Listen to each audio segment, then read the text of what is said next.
Hi there, this is Jeanette Comerford, and today I have a Christmas page from my December daily album featuring the new digital image from Tiddly Inks called Reindeer Games.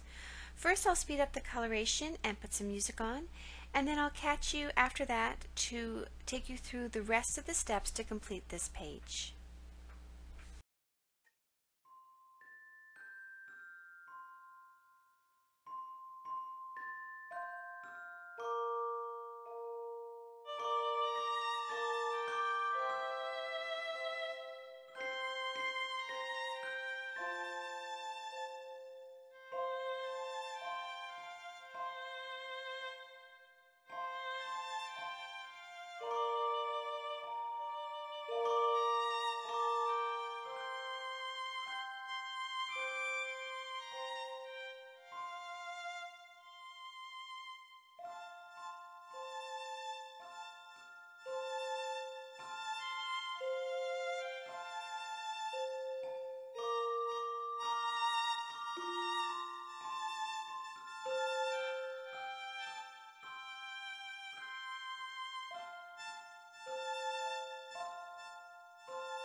the background, I'm taking my T ruler and a Prismacolor pencil. This is Cool Gray 70%.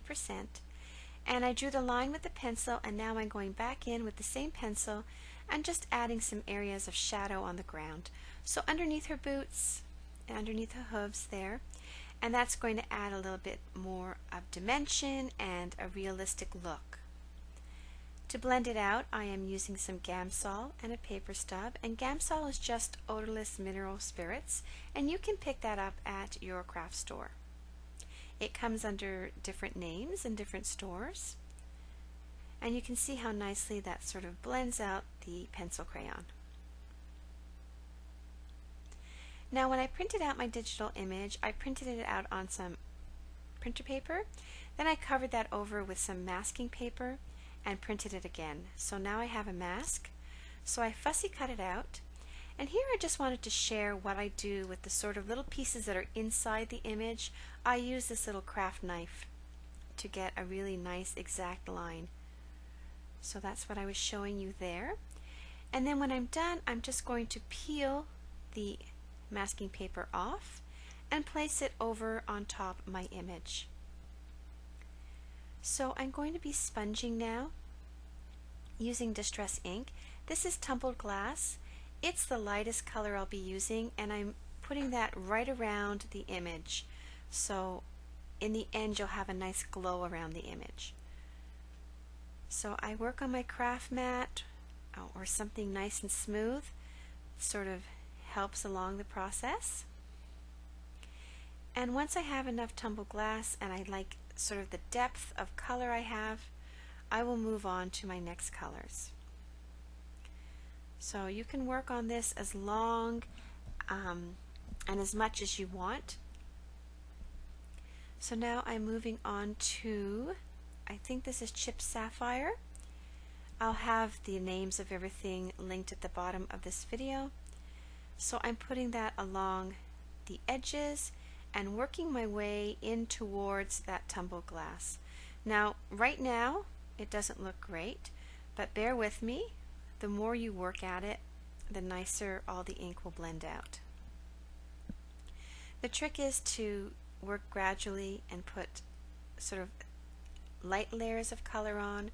That way you can build up to the intensity you want.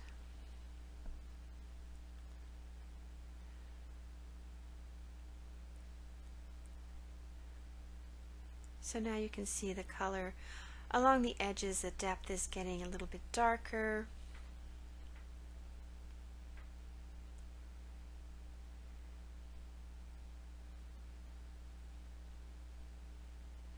And I'm trying for the most part to keep my fingers on the masking paper so I don't make sort of finger marks with the Distress ink.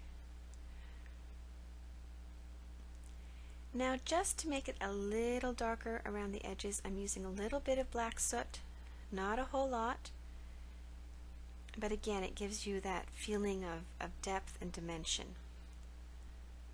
So I'm just working my way around the sides, and then I'll go back to that Chip Sapphire and blend that all out.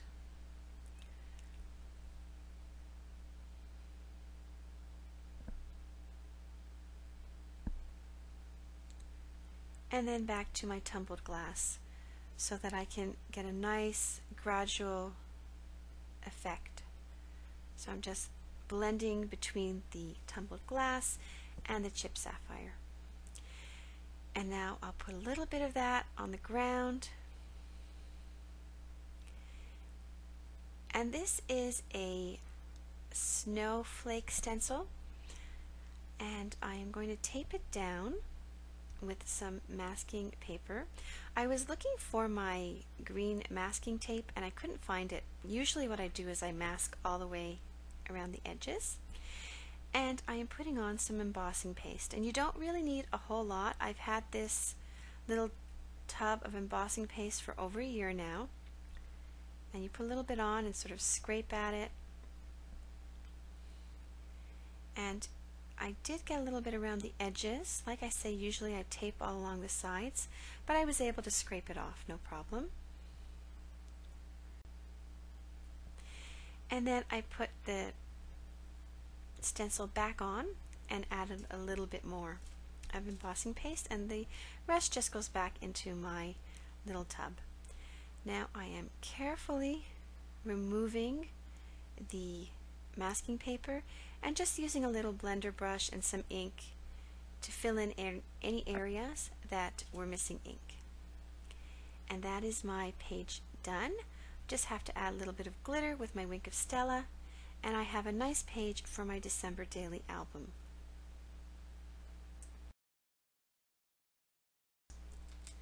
Thanks for watching. A full list of supplies and links, as well as the Copic markers used, can be found below this video on YouTube or on my blog dated November 24th, 2015.